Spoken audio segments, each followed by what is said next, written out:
Jaime Vargas Luna. Él es editor de la Casa de la Literatura Peruana, el señor Carlos Massa, y el actual editor del Fondo de Cultura Económica Perú, Felipe Arnold. Como les mencioné, esa actividad tiene una intención, visibilizar el concepto de la biodiversidad y de qué manera el rol del editor se vincula al respecto. Esta iniciativa del Día de la Biodiversidad es por la Alianza Internacional de Editores Independientes y según la definición que ellos proponen, se hace eco del término biodiversidad a la necesaria diversidad de las producciones editoriales que se ponen a disposición de los editores. Por lo tanto, la producción editorial de editores independientes y los canales que privilegian para difundir los libros son imprescindibles para preservar y enriquecer la pluralidad de la difusión de las ideas. Los organizadores de este libro conversatorio no somos editores, somos bibliotecarios, literatos, que trabajamos en el área y que en cierta manera tomamos contacto con los lectores que nos visitan. Por eso nos interesa identificar el rol del editor en el marco de esta biodiversidad y su mirada para establecer mayores vínculos con el lector y otros agentes de la producción cultural más allá del solo propósito comercial.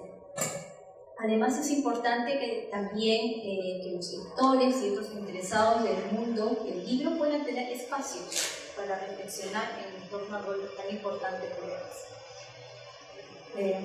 Por lo tanto, en este libro conversatorio esperamos visibilizar y reflexionar en torno a la conceptualización de la biodiversidad, el itinerario del editor, el trabajo actual que realiza, los problemas y miradas del editor para sostener la biodiversidad. En este sentido, propongo una serie de preguntas para los invitados y con la libertad de que también puedan explayarse en algún momento o compartir opiniones.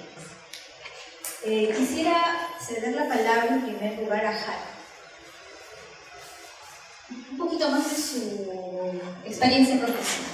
Haru, como les mencioné, es el actual editor de la Casa de la Literatura, ha estudiado literatura en la Universidad Nacional Mayor de San Marcos y edición de libros en la Fundación Ciadel de España con una beca de la Fundación Carolina, ¿no?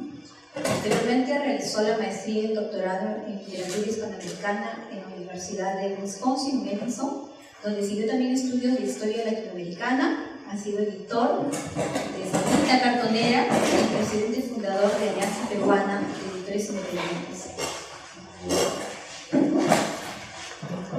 Y yo quisiera preguntarle a Haru, ¿cómo comprender la biodiversidad y cómo ese concepto puede potenciar los enfoques de trabajo y el rol del editor? ¿Qué nos puedes comentar desde tu experiencia editorial? Gracias, buenas noches. Bueno, yo quiero responder tu pregunta desde mi experiencia, ¿no? Yo empecé a editar libros a principios de 2000 y en ese momento no hablábamos, yo era un editor pequeño, y me juntaba con otros editores pequeños y no hablábamos de ser editores independientes, digamos, los términos que usábamos eran editar, punto, ¿no? Y somos editores pequeños tratando de entrar en un mercado que era muy chiquito. En esa época, estoy hablando del 2003, 2004, de repente, Crisol, la librería, llevaba poco tiempo en Lima, pero había entrado con una fuerza enorme y había cambiado, estaba cambiando el escenario, ¿no? Las editoriales en los años 90 en Lima eran pocas, las transnacionales recién estaban entrando con digamos, Alfaguara, Norma, recién estaban entrando, instalándose en el Perú, y las pocas que habían aquí, que se sostenían con las justas, Peiza, Campodónico, Santo Oficio, se ven muy debilitadas con esta entrada editorial española. Y en ese escenario, que era bien pequeño, los autores nuevos casi no existían, ¿no? Y los que existían pues, circulaban en revistas. Nosotros empezamos a editar. Y muy pronto, conocimos a los editores de Chile, ¿no? Que se llamaban así, la asociación llamada Editores de Chile, ¿no? Dirigida por Pablo Jaszewski. Bueno, no sé si era el director, pero en todo caso él era un líder importante. Y entonces allí descubrimos dos conceptos, que son el de editor independiente y el de la bibliodiversidad. La bibliodiversidad como concepto había nacido, como idea fuerza, le habían llamado, a finales de los 90 en Chile, cuando, un poco en el contexto de los tratados de libre comercio que estaba firmando primero Estados Unidos con México y después con otros países latinoamericanos, cuando entra a negociar eso con Chile, en Chile hay una respuesta de tenemos que proteger nuestras especies, tenemos que proteger nuestras patentes, etc. Y en ese contexto, un grupo de editores dice también tenemos que proteger la bibliodiversidad, ¿no? Tenemos que proteger la diversidad de nuestros libros. Porque así como las especies naturales, hay algunas especies que necesitan protección porque si no se extinguen, y entonces el Estado y la ciudadanía tienen que tomar medidas para proteger, medidas especiales para proteger a ciertas especies. El crecimiento de las transnacionales, en ese momento la concentración editorial estaba creciendo, o sea, era impresionante la velocidad en la que se estaban reduciendo las grandes multinacionales, cada vez grupos más poderosos y menos grupos. Y eso está amenazando la diversidad de libros, ¿no? Y hay géneros, el ejemplo que se usaba era la poesía, la filosofía, que si no los protegemos van a desaparecer, ¿no? Y entonces empiezan a usar esta idea de la bibliodiversidad, consiguen meterla en la discusión, ¿no? Consiguen organizar con el patrocinio de UNESCO en el 2000 un encuentro de editores independientes en Gijón, y a partir de ahí ya el término entra a Naciones Unidas, se oficializa, se globaliza. Y ese término tiene, creo yo, dos lecturas. Una que es, necesitamos proteger al lector, ¿no es cierto? La bibliodiversidad nos sirve para proteger al lector, para que el lector tenga la mayor cantidad de variedad de libros posibles. Esa es una lectura posible y que defienden hasta hoy la Alianza de Editores, la Alianza Internacional de Editores, ¿no? Porque Editores de Chile, solo para terminar esa historia, forma después la Alianza Internacional de Editores, que luego el Ministerio de Cultura de Francia absorbe y de alguna manera hoy subvenciona, y hay muchísimas editoriales del mundo y muchísimos grupos del mundo afiliados a la Alianza Internacional de Editores. Y entonces ellos todavía tienen defienden este sentido político, ¿no? Al que protegemos es al lector para que tenga acceso a la mayor cantidad de diversidad de libros. La otra lectura es protegemos al editor, ¿no? Y entonces lo que tenemos que hacer es proteger a los pequeños editores, publiquen lo que publiquen, de la amenaza de los grandes editores, ¿no? Y esa lógica de proteger al editor pequeño, porque además en países como el Perú se confunde editor independiente con editor pequeño, en esa lógica no importa si el editor pequeño le interesa publicar exactamente lo mismo que le interesaría a Planeta, como ese editor pequeño, protegerlo a él implica proteger la bibliodiversidad, ¿no? Para mí, en el Perú actual, estamos yendo en esa dirección, ¿verdad? Es un problema, ¿no? que muchísimos editores independientes en realidad son editores pequeños que si pudieran serían Random House. Y entonces ahí no sé cuánto hay de protección de la biodiversidad. Y desde el otro lado, ya para terminar, nosotros, bueno, yo estuve en Sarita Cartonera, que era una editorial alternativa en el sentido de que usaba un formato no tradicional, ¿no? Y vías de circulación no tradicionales, etc. Luego formé otra editorial más, digamos, una editorial pequeña, convencional, independiente, y creamos un grupo que era Punche primero, que se llamaba Punche Editores Asociados, todavía no usamos el término independiente, y después creamos la Alianza Peruana de Editores Independientes, Universitarios y Autónomos, porque creíamos que el enemigo, digamos, de la biodiversidad no era simplemente cualquiera que no fuera independiente, sino era bien clarito, era la corporación, ¿no? La gran corporación, todos los demás. Sí, la Cámara de Libros fue y todavía es pero es otro tipo de enemigo, es un enemigo chiquito. Ya podrás explicar. Pero era pensar que, digamos, Andrés Schindler tiene una definición del editor independiente, y él dice que lo que hace un editor independiente es que la decisión sobre lo que se edita la toman los editores y no los comerciales. Porque mientras más crece la editorial, es el comercial quien tiene más peso, ¿no es cierto? Y entonces el editor independiente, no importa el tamaño, de hecho la editorial independiente más grande de Chile, no sé qué opinión al respecto, probablemente sea LOM, ¿no? Y es que es a la vez probablemente la editorial chilena que más factura, ¿no? Entonces allí inventó la biodiversidad. Y claro, justamente Pablo Glashevsky, el director de LOM, es quien inventó el término.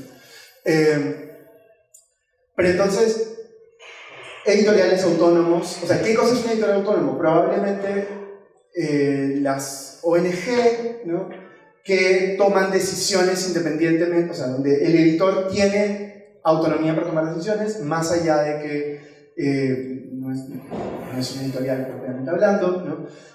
Fondo de Cultura Económica, Casa de la Literatura, hacemos libros, pero somos instituciones del Estado, no somos editores independientes, etc., ¿no? Sin embargo, creo lo central ahí es defender al libro como objeto cultural, no como mercancía. Porque el libro es un objeto cultural y una mercancía, pero esencialmente es un objeto cultural, ¿no? Digamos, el comercio del libro, creo, y aquí ya quizás esto es más polémico, es una herramienta de difusión. O sea, el libro se vende para que se lea, o debería venderse para leerse, no venderse porque sí. No nos debería importar solamente que la gente compre libros, sino que la gente los lea. Y entonces allí, según como, si uno prefiere ver al objeto cultural como central o a la mercancía como central, las políticas públicas, por ejemplo, se orientarían hacia las bibliotecas, ¿no?, si lo que nos interesa es que la gente lea, o hacia fortalecer la industria editorial, si nos interesa que la gente lea.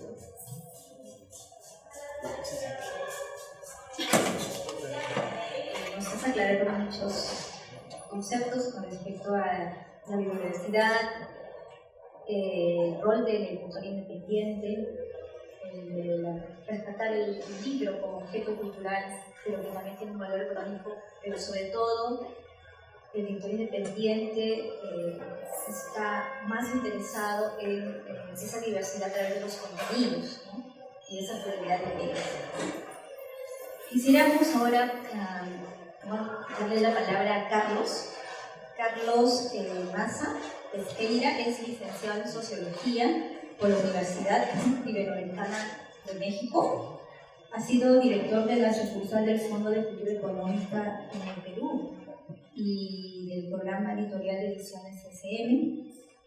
También ha sido docente en la Universidad Dr. Montoya, en la Universidad Peruana de Ciencias Aplicadas, en la Escuela Nacional de Bellas Artes y actualmente en la Universidad del Pacífico.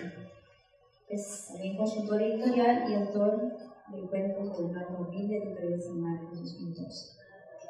Carlos, trabajar en la edición de libros involucra una reflexión de los escenarios y políticas culturales.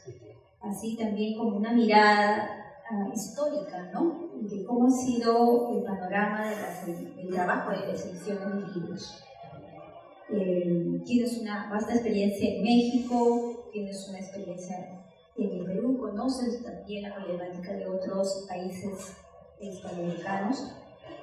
¿Qué nos podrías comentar sobre esas problemáticas o desafíos del editor independiente o el editor que busque ese tipo de pluralidad de ideas, ¿no? Y bajo esa mirada histórica, bajo ese panorama que nos presenta una situación cambiante, ¿no? ¿Qué nos espera en el presente? Gracias, Liliana. Muy buenas tardes a todos y muchas gracias por la invitación, Liliana.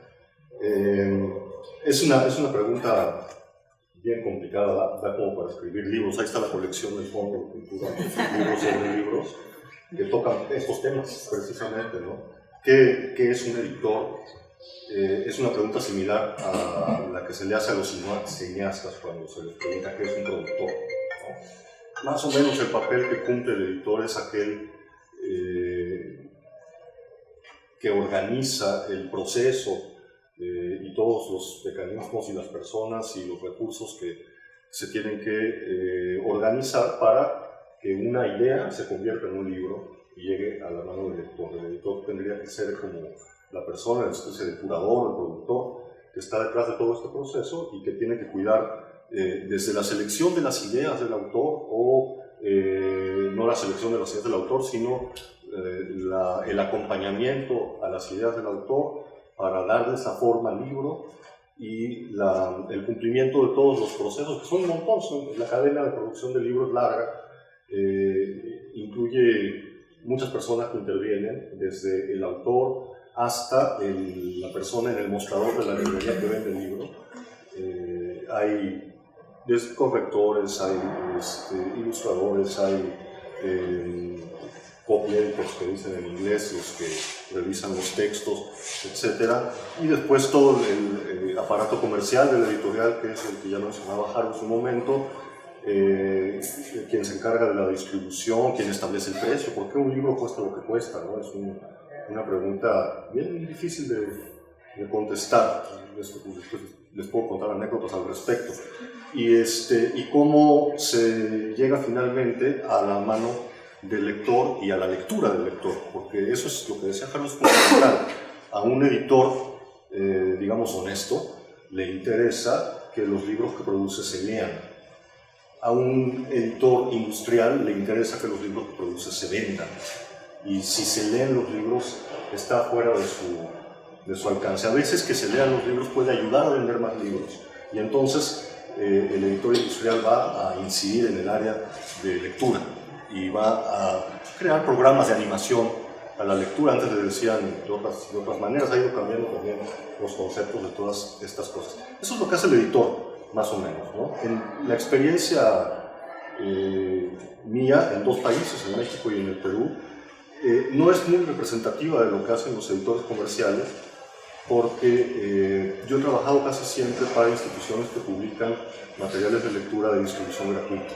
Y es lo que me gusta hacer, además, ¿no? El sábado pasado vine a ver la exposición aquí en la casa de maestros escritores y estaba yo fascinado con el facsimilar de la revista Pumacagua, que fue una revista de un colegio muy famosa que dirigió Arguedas, que asesoró Arguedas, y estaba yo fotografiando página por página porque quería llevarme la revista y leerla con detenimiento, y una de las señoritas que trabajan en la casa me vio hacer eso y me dijo: pero hay un facsimilar, hemos producido un facsimilar, y me regaló el facsimilar y lo abrí y lo que en la última página, la última línea, dice prohibida su comercialización. Y eso es lo que a mí me gusta, eso es lo que yo disfruto, que los libros puedan llegar de manera gratuita a los lectores, porque eso garantiza el interés por la lectura. La mediación del dinero es muy problemática en torno al objeto libro. Su carácter de mercancía es un tema que tenemos todavía que debatir mucho. Aquí intervienen universos relacionados con la lectura, con la escritura, con la literatura, con la divulgación de conocimientos oníricos a científicos, cualquier tipo de conocimiento que son cosas pues propias de nuestros tiempos, ¿no? Hacia el inicio del siglo, hacia el año 2000, etcétera, se empezó a hablar de la desaparición del libro. Había una preocupación por la aparición de las nuevas formas de lectura, el ebook, que empezaba a cobrar forma y que cobró forma finalmente alrededor de los años 2002, 2003, 2004, con el boom de Amazon y el lanzamiento de su aparatito Kindle para lectura. Y los analistas del libro y los analistas de este mundo en el que nosotros vivimos, de la edición, empezaron a temer la desaparición del libro como una posibilidad. Las nuevas tecnologías iban a terminar con este artilugio que nació con la imprenta de Gutenberg, es decir, nació con la modernidad y ha sido el objeto de divulgación de conocimiento esencial de la modernidad. Pero estamos en la postmodernidad, y en la postmodernidad una de sus características es la atomización de lo cultural, su desvanecimiento bajo las capas que lo cubren del dinero, del capital, de todo esto, lo que manda el mercado, que sucedan con las cosas, esta idea de que el mercado tiene conciencia y voluntad propias y puede hacer de nosotros lo que él quiera, que es lo que nos está sucediendo si no nos ponemos alerta. El libro iba a desaparecer, se empezó a hablar del paréntesis Gutenberg, se le decía el paréntesis Gutenberg. ¿Qué significa el paréntesis Gutenberg? Que la distribución del conocimiento, la divulgación del conocimiento en forma de libro, emparejada con el aumento de la cantidad de personas que podían leer, porque son dos fenómenos que suceden juntos en la historia, en el siglo XV-XVI, se crea la imprenta y se crea también la idea de alfabetizar a las personas que no leían, a las personas que no sabían leer. Casi nadie sabía leer en el siglo XV, casi nadie, solamente los religiosos, la gente del entorno religioso, algunos aristócratas, que no todos, y ya. El mundo de la literatura vivía en los monasterios y él no sabía. Es muy linda la novela de Humberto Eco, El nombre de la rosa, porque se ve muy claramente este universo, los libros y los monasterios y esa vida interna que ellos vivían. Gutenberg, su imprenta, su invento, permite, junto con un montón de otros contextos, como el avance de procesos de democratización paulatina en ciertas sociedades, primero Inglaterra, después Alemania, Holanda y otros países después en Europa, se empieza a democratizar el acceso a la lectura y la gente empieza a aprender a leer y tiene acceso a los libros de la imprenta. Esto se terminaría por cerrar, este paréntesis que se abrió con la invención de la imprenta, se estaba cerrando a mediados de la década anterior, por la aparición del ebook y las nuevas formas de distribución de lo que se puede leer, digámoslo así. No solo literatura, lo que se puede leer en términos generales, ¿no? Empezamos también a evaluar la existencia de nuevos acercamientos a la lectura como proceso. La lectura en sí misma se ha desvinculado, la lectura se ha desvinculado del libro. Y esto sí ya es irreversible. El hecho de que cada uno de nosotros tengamos en el bolsillo un teléfono que tiene más poder de procesamiento de información que las computadoras de los años 60, en el bolsillo lo llevamos y almacenamos libros en el teléfono y en otros gadgets, en otros artilugios, nos lleva a establecer una relación distinta con el libro que la que teníamos establecida con el papel, ¿no? Ahora nos relacionamos con la lectura de otros modos. Decimos, sobre todo los editores, porque vendemos menos libros y porque nos va siempre tan mal, todo eso, decimos que la gente no lee, la gente no lee. Y nos negamos a ver que la gente está leyendo de otro modo, está leyendo la imagen, está leyendo el lenguaje del emoji, está leyendo este tremendo e interminable bombardeo de señales, de informaciones que nos encontramos en el momento en que ponemos un pie en la calle. Salimos de casa, ponemos un pie en la calle y ya estamos leyendo la ciudad, ya estamos leyendo absolutamente todo. Los educadores, los pedagogos, aprendieron a capitalizar esta nueva facultad que hemos desarrollado gracias a las tecnologías y a validar como lectura estos procesos de acceso a informaciones que no vienen en el libro.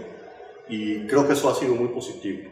Finalmente, el Kindle y los e-books y todas estas cosas hacia el principio de esta década, hacia el año 2010, 2011, 2012, dejaron de ser una amenaza, ya no eran una amenaza. Hacia 2014 ya nadie le tenía miedo al e-book. Se había creado un mercado, pero ese mercado ya se estancó. Amazon ya no crece, o no crece más que lo que crece la población. Normalmente el crecimiento de las industrias hay que medirlo no solamente en términos absolutos, sino relativos, con respecto al crecimiento de las sociedades donde estas industrias existen. Entonces, si Amazon crece al mismo nivel que crece la población, ¿no? Y ya no es un problema, ya no es una amenaza el tema del ebook. Lo que es una amenaza, y eso es quizá uno de los problemas centrales que hay que tocar, es el asunto de la propiedad intelectual, el tema de los derechos de autor. El derecho de autor, la propiedad intelectual, lo que llamamos propiedad intelectual, que además es lógica y lingüísticamente un absurdo, porque la noción de propiedad solamente tiene sentido en cuanto a las cosas físicas. Lo que no es físico no se puede poseer. Lo que no es físico nunca jamás se había podido poseer antes del surgimiento de la imprenta y de la primera ley de protección de las ediciones que dio la reina Ana en Inglaterra en el siglo XVI.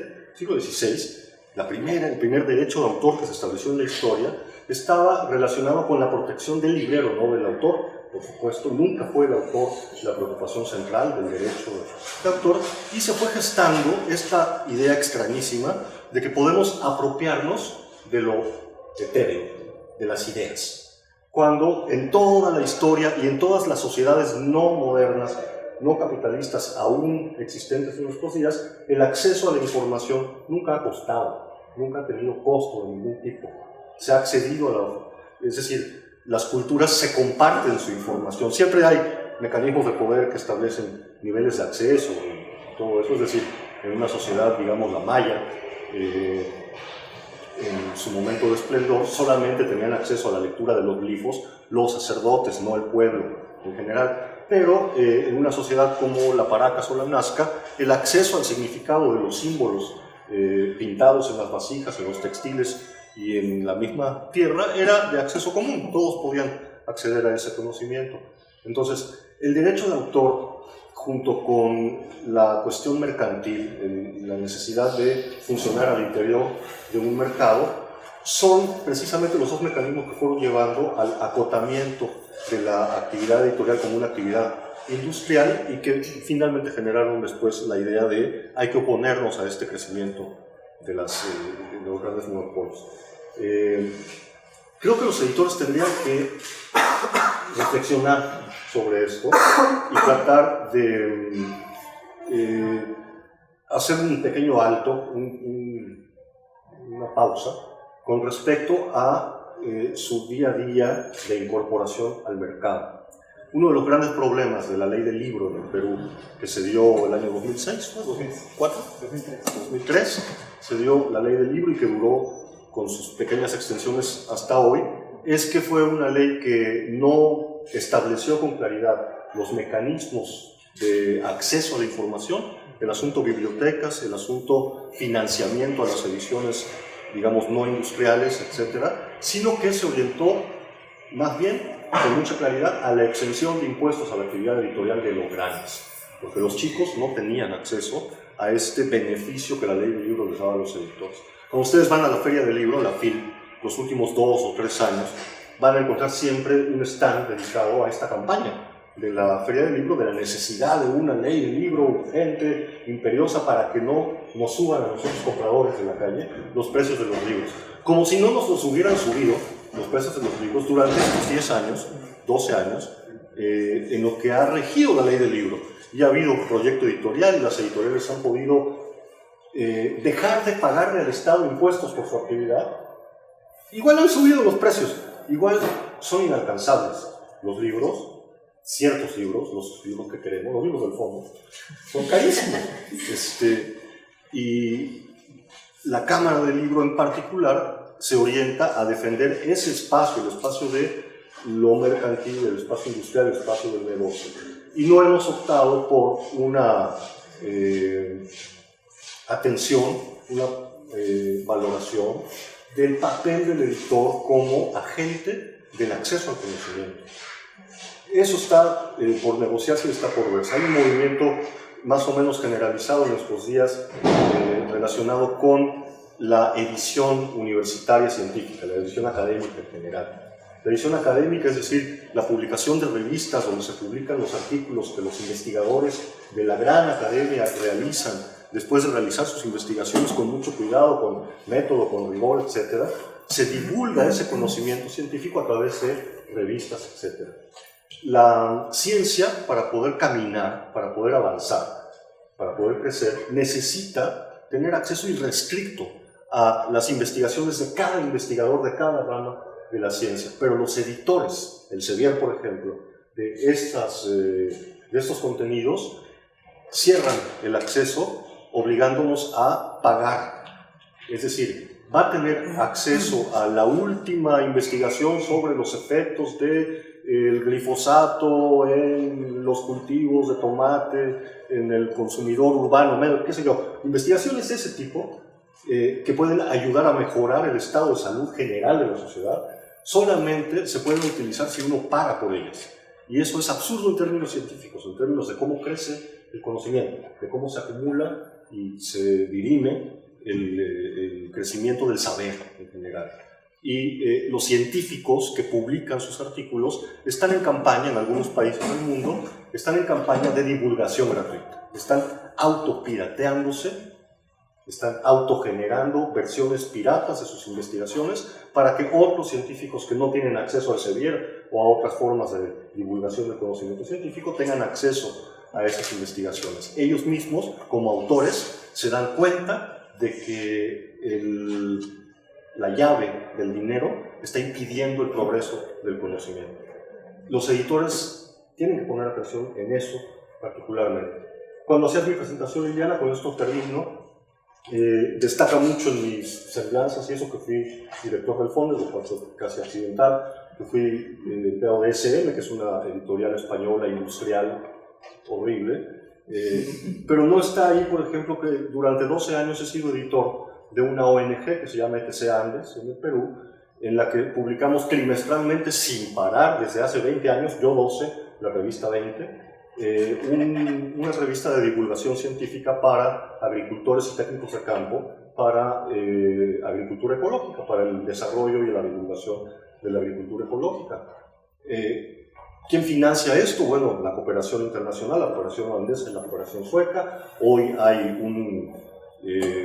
unos centavitos que nos manda la cooperación alemana. Hasta hace 3 años, la cooperación holandesa financiaba la impresión de 15.000 ejemplares. Pocos editores de revistas en el Perú tienen la posibilidad de decir, yo tiro 15.000 ejemplares de mi revista trimestral. Muy pocas, muy pocas.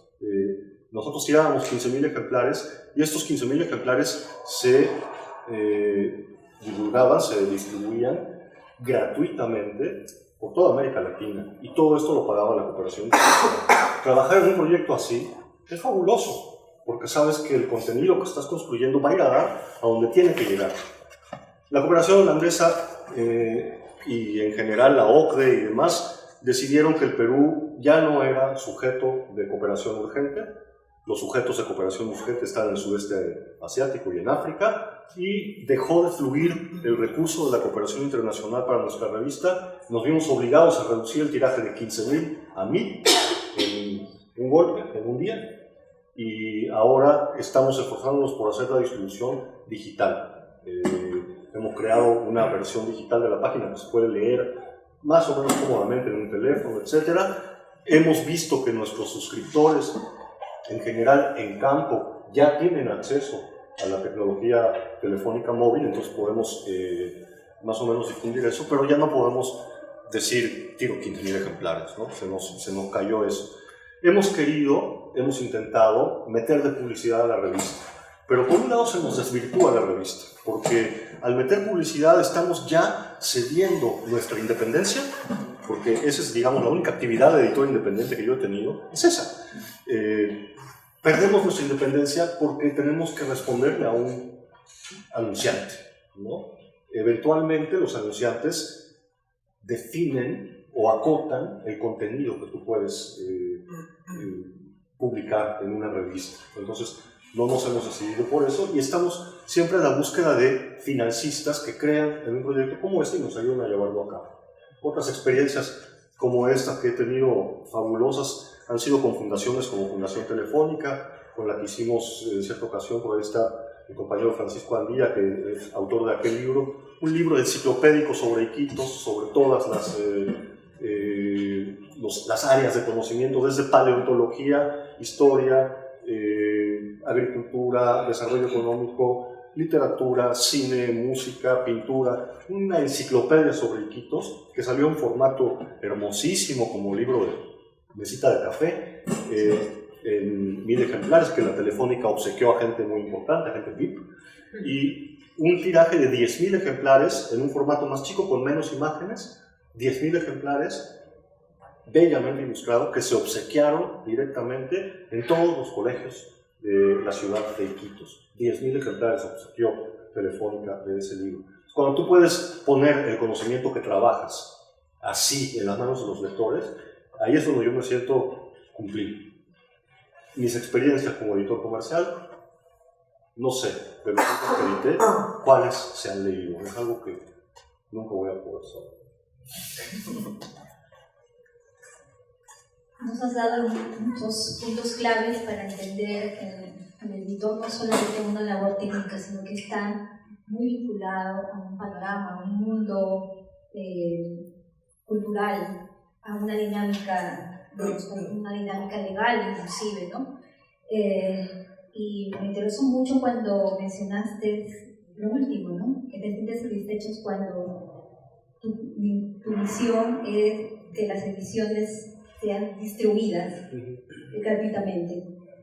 Un punto que también me llamó mucho la atención es el rol del editor que tú propones como agente de acceso al conocimiento, a la información. Y en ese sentido, queremos consultar un poco más sobre el trabajo del editor con Felipe, ¿no?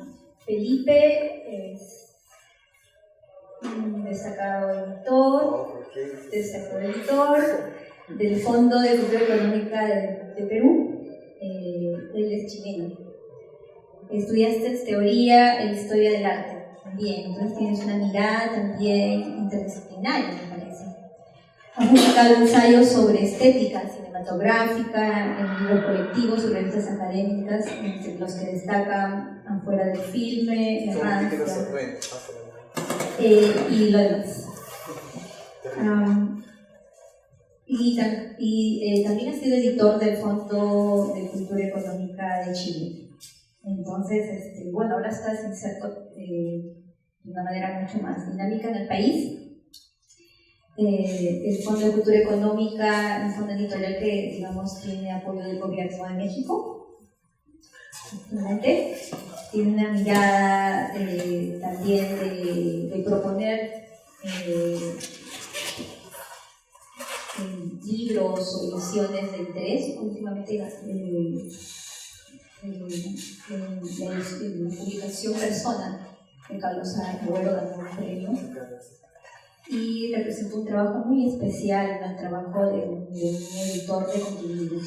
En ese sentido, quería darte la palabra un poco para que nos digas algunos testimonios o reflexiones sobre cómo trabaja el editor de hoy, ¿no? ¿Cuál es tu mirada? Y cuál es tu reflexión con respecto a ser un editor de contenidos, ¿no? Y qué nuevos escenarios se plantean. Bueno, yo quisiera, antes de comentar eso, ¿no? Comentar lo que decía Carlos, ¿no? Creo que nos tenemos que preguntar qué libro estamos haciendo. Por eso tú contabas esta preciosa experiencia, ¿no? Este libro, estas ediciones que hacía sobre agricultura. Bueno, es el momento que si ese conocimiento pulsa la experiencia de esos sujetos, cuando ya no tienes dinero que se transforma en una cooperativa, algo pasa. Entonces, en primer lugar eso, ¿no? ¿Cuánto afecta como objeto cultural el libro la experiencia cotidiana de un sujeto? Entonces el libro no solo debería imaginarse un lector, sino que debería imaginarse la experiencia de un sujeto. Y ahí tendría una diferencia contigo, Carlos, al menos en ese sentido. Luego, creo que para mí es difícil hablar de lo independiente porque, no porque no me siento independiente, porque en el espacio íntimo del trabajo editorial sí puedes trabajar en los términos que ustedes plantean sobre la independencia y también dialogar con catálogos canónicos como fondo, ¿no? Y catálogos absolutamente normativos, con colección, subcolección, con obras completas, fundamentales para la cultura mexicana y para la cultura hispanoamericana, ¿no? Nosotros como directora siempre conversamos, ¿no? Tenemos 20 y pico tomos de Octavio Paz. Y están ahí, ¿no? Están haciendo presencia, una presencia cultural, pero también, si uno sabe lidiar con el catálogo, se puede transformar en una coacción. Entonces, de pronto, lo independiente surge dentro de la institucionalidad más grande, ¿no? Entonces, el independiente no es un margen. Eso también quería comentar. Luego, yo no entraría en la relación de la biodiversidad y el mercado, no lo pensaría como un campo de batalla. Yo creo que deberíamos ser más dialécticos, ¿no? Como buscar escenarios intermedios, pensar los entres, más que pensar como las cosas tan polarizadas, ¿no? Cuando tú hacías este gesto, ¿no? De mencionar a Random, la pregunta no es, bueno, Random, claro, tiene un régimen industrial de producción, tiene un editor comercial fenomenal, yo lo creo así.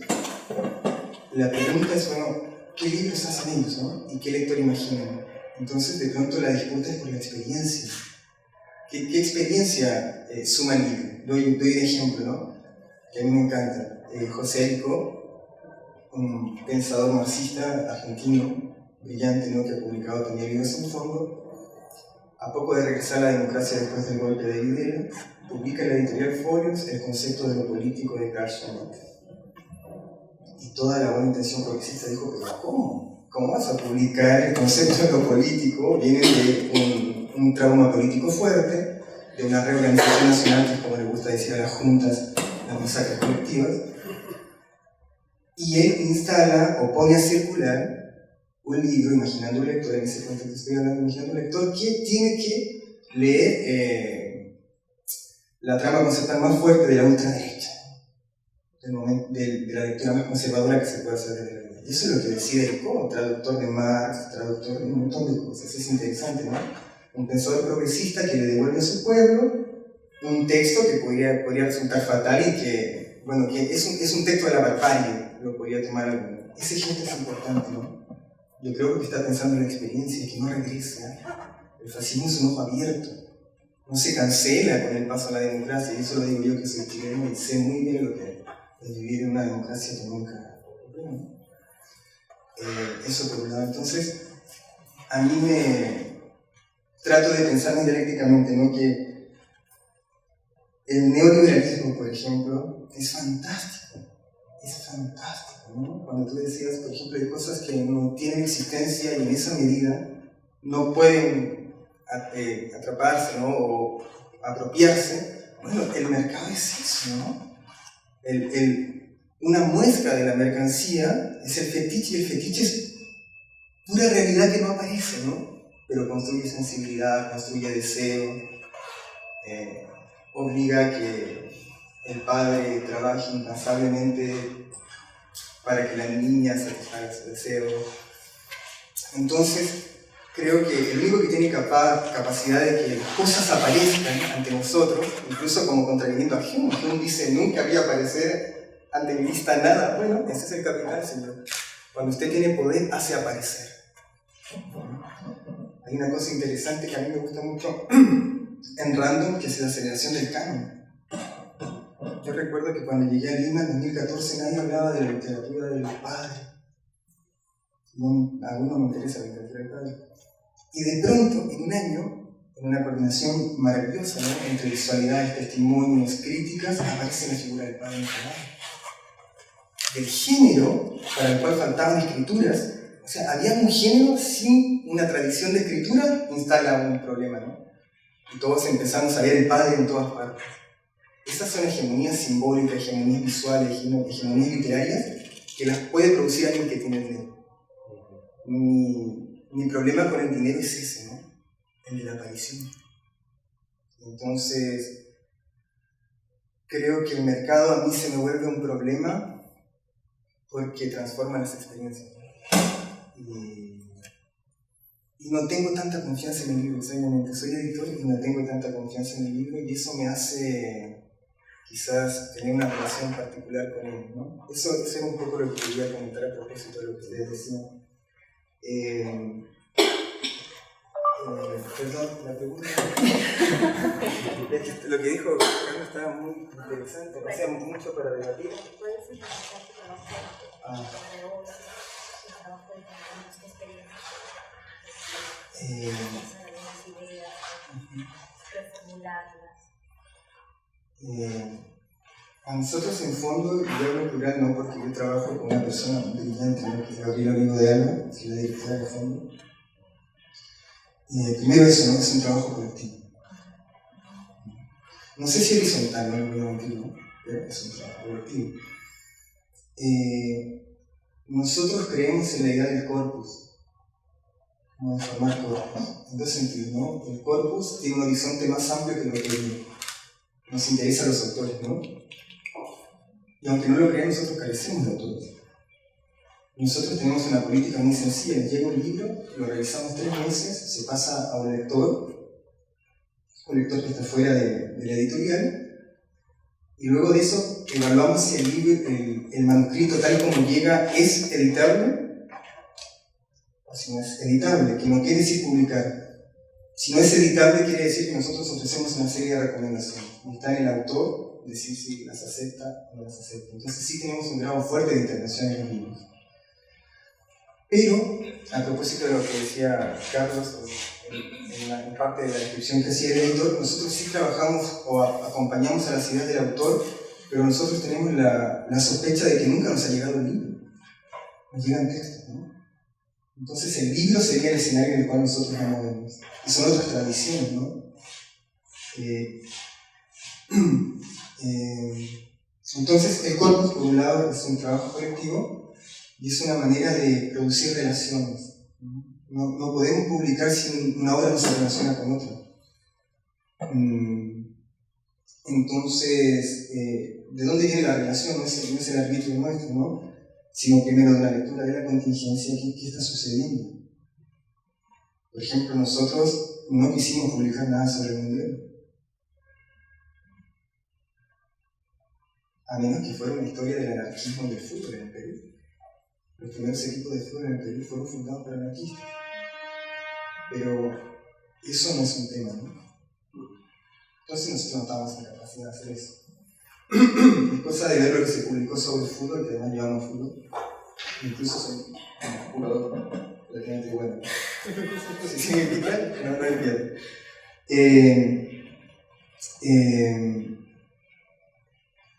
Nosotros veíamos que no había que publicar sobre fútbol, ¿no? Porque no había un horizonte, ¿no? Y uno ve los libros que aparecieron en volúmenes impactantes, ¿no? 15.000 ejemplares, yo me deprimo a veces, ¿no? Nosotros hacemos 1.500. Y si no fuera por la benevolencia de México, hicimos hace poco un libro de Mario Montalbetti donde tiramos de 1.500. Fue un hermoso logro, ¿no?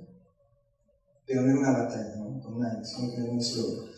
Entonces, el corpus, ¿para qué nos sirve? Primero, para hacer una lectura de la contingencia. Segundo, para producir la relación. Creemos que los libros no pueden vivir aislados, ¿no? Como que forman sociedades, los libros. Si tú me preguntas los últimos libros que hemos editado, yo podría decir que ese corpus tiene un nombre, ¿no? Pensar la intervención del cuerpo en la modernidad peruana. Era un modo también de escapar a la categoría de violencia política, porque está en todas las partes, ¿no? La violencia política. Y ya se discute como categoría, pero no como experiencia. Entonces el libro de José Carlos fue una lectura hacia abajo, horizontal, de la violencia política. Por ejemplo, para los que conocen el libro Persona, ¿no? Un libro absolutamente residual. Y se trabajó incluso trabajamos más las imágenes, ¿no? Borrosas, imágenes que están al borde de no poder dar testimonio, ¿no? Pero están ahí buscando por la posibilidad de un testimonio, jugando por él. Entonces,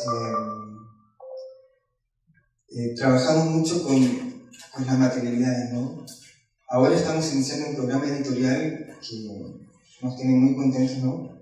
Donde queremos incluir al autor en el trabajo del libro. Es decir, que no nos envíe un texto, sino que, digo, no en cuanto a diseño necesariamente, digo como en concepción del libro. Por ejemplo, si queremos hacer un libro sobre las empleadas domésticas, la primera pregunta que le hacemos al autor, ¿cómo lee una empleada doméstica? ¿No? Y de pronto si leen en la micro, ¿no? Hay una experiencia, entonces el libro tendría que adecuarse a ese lugar.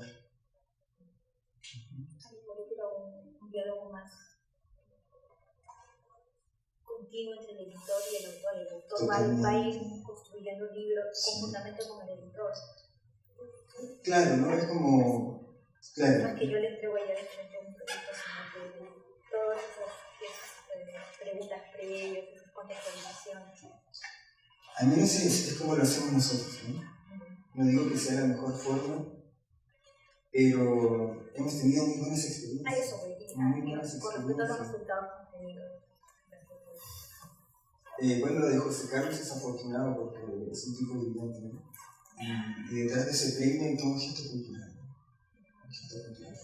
Independiente de lo que se evalúe, ¿no? Es un gesto cultural fuerte. Por ejemplo, quizás no sé si lo voy a comentar, pero estamos avanzando, cerrando un proyecto de la obra de José Guatemala, pero es un proyecto que nos imaginamos nosotros, nada más. ¿No?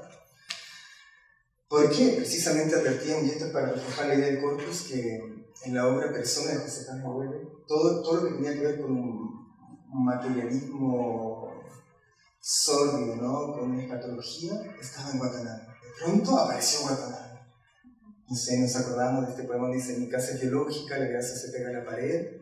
Bueno, eso en un contexto político está duro. Pero en Guatemala es una suerte de panteísmo, ¿no? Buscando siempre lugares donde fundir una parte con el todo. En su versión más lírica, en el poema La Oruga, dice: el verde se esconde en el verde universal. Eso también puede ser una desaparición política, ¿no?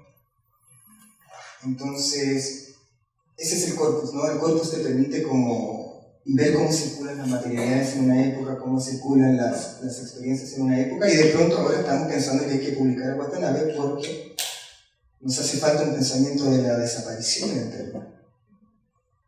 Y nosotros creemos que en Watanabe hay un panteísmo político fuerte.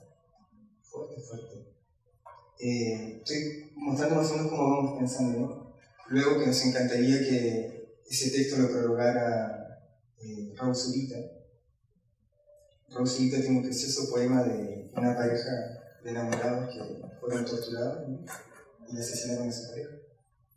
Y dice algo muy lindo, dice, describe toda la escena de tortura que ocurrió en mi país, dice, y quedaron pegados en la roca. Tú vas a Watanabe y siempre hay cosas en la roca, ¿no? Es cuando el lenguado está en el fondo del mar y se vuelve un todo. Bueno, quizás a los chilenos nos hace falta ir a Watanabe, ¿no? Si no nos podemos reparar socialmente, cívicamente, en la memoria, ¿no? No hubiera memoria que hace falta, pero en la memoria sí nos podemos reparar, hace falta la palabra poética de Watanabe. Y nosotros creemos en este caso que Raúl Zurita le puede devolver el dramatismo político que late a Watanabe. Y de pronto podemos leer, sumar un nuevo libro para este corpus. Porque lo que sí creo que las grandes editoriales pueden hablar a armar bibliotecas para sus autores. Nosotros no podemos armar bibliotecas, podemos armar corpus. Entonces el corpus sería nuestro momento de resistencia, no como nuestro dispositivo alterno, como sería nuestra diferencia en lo editorial. Y en ese ejercicio sí estamos muy cerca de los autores, estamos muy cerca también de los procesos de reflexión de los autores. Cuando llega un texto le preguntamos, ¿no? No sé, queremos ver cómo se forma la escritura. Diría que si hay una metáfora sería algo como geológico. Yo al menos como editor no tengo ninguna relación particular literaria con el texto. Te lo imaginas como volumen, quizás por mi formación, ¿no? O como masas críticas de palabras. A veces siento que hay muchas palabras, ¿no? Y tienes que empezar a dosificar.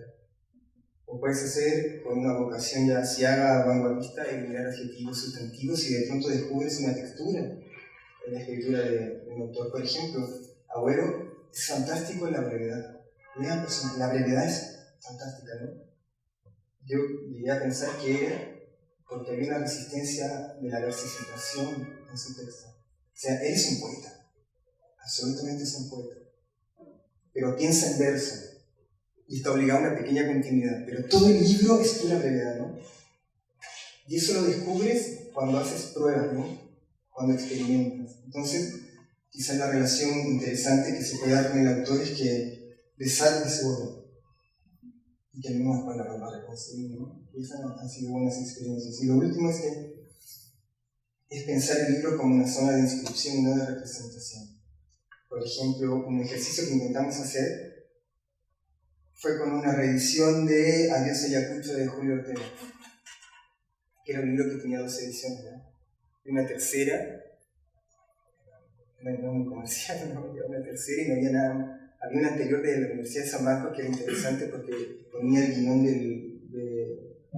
del texto teatral de Villashani en quechua. Entonces era muy bacán, ¿no? ¿Qué podíamos hacer nosotros? Y tuvimos una idea, ¿no? Era devolverle un gesto singular a la obra porque estaba en ella en Potomos. Entonces descubrimos que en la historia del arte contemporáneo peruano también existía una figura de la bolsa de plástico negro. Esto ya lo había descubierto, sí me da el nombre del actor, que hizo un unipersonal de Adiós Ayacucho. Sí, Augusto Casafranca. Y Augusto, en un periodo de trabajo escénico, bueno, al comienzo de la obra él sale, ¿no? De una bolsa con una bandera blanca, y luego juega con esa bolsa en el escenario, ¿no?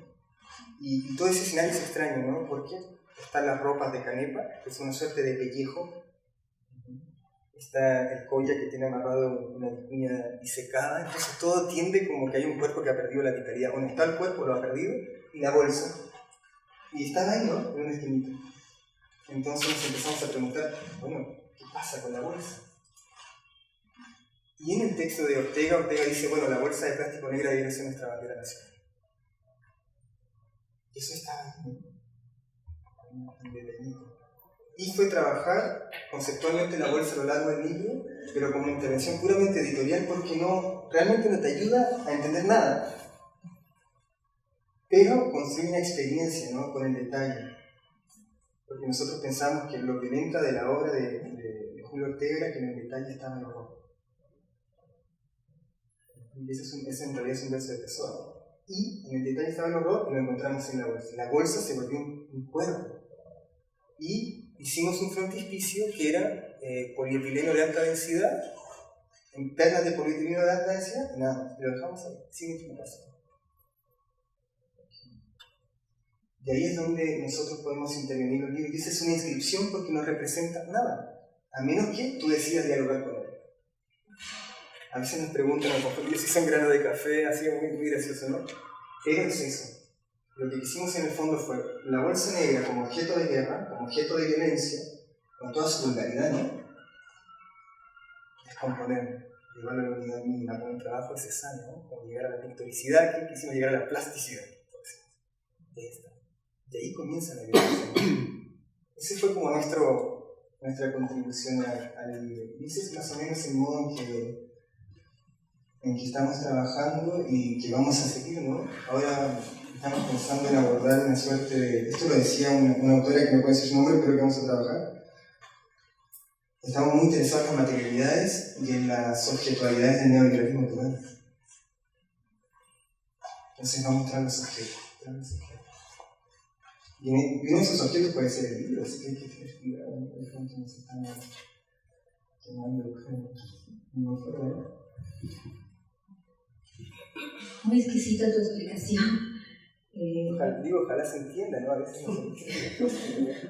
Pero queda ahí. Benjamin decía que el fragmento circulaba así, circulaba, y de pronto las condiciones de lectura, eso es hermoso, ¿no? Un poco mesiánico, un poco judío, no sé, por errancia digo, pero engancha. Claro, para que luego busque una conexión de ese libro con una experiencia lectora, ¿no? Una experiencia. Imagínate a alguien que le taparon la cabeza, lo ahogaron, lo torturaron y de eso. No. Es un poco de horror, también nos hace falta, ¿no? No tantas buenas intenciones, ese es el problema del progresismo. Necesitamos más. Imaginamos un poco de eso, si quieres alcanzar la experiencia de nosotros cuerpos. Lo digo así porque estoy hablando de personas de Dios Ayacucho, ¿no? Que son dos textos sobre la violencia política, no es que vivamos pensando eso. Hay otras cosas creando nuevos corpos, nuevas temáticas. Sí, digo, por eso hablaba de lo que se venía publicando hace un año en el Bueno, y justamente la idea de la universidad es justamente la pluralidad de esas ideas, que refuerza el trabajo de edición de contenidos que estás realizando, que la línea de fondo realiza. ¿Y qué nos cuesta? ¿Y qué cuesta también? O sea, es una empresa con un asiento simbólico inmenso. Yo agradezco estar ahí. Pero trabajamos 6 personas. Y me pregunta a eso también. Digamos, en un equipo. Exacto. Y digamos, ya cuando editan un libro, piensan en un autor, tiene que tener una mirada de ventas, para poder, de todos modos, siempre una editorial necesita cubrir sus gastos para poder seguir editando, produciendo, etc.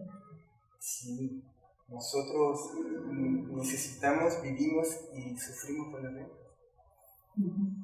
Esa es una de las razones por que yo no puedo instalar en mi campo. Sin traicionar ese espíritu.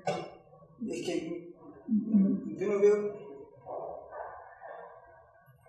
qué se podría traicionar. No digo, por ejemplo, si acaso nos resulta esta idea de transformar las experiencias, es nuestra lucha, ¿no? O sea, que valga dinero, ¿qué le vamos a hacer? En el segundo tomo de los estudios sobre cine que escribe Deleuze, en Imagen y Movimiento, después que construye esta hermosa teoría intrapersonal, semiótica, prusiana, dice: no se olviden que este asunto es sobre el dinero. No nos podemos olvidar de que hay dinero, ¿no? No podemos alejarnos del dinero.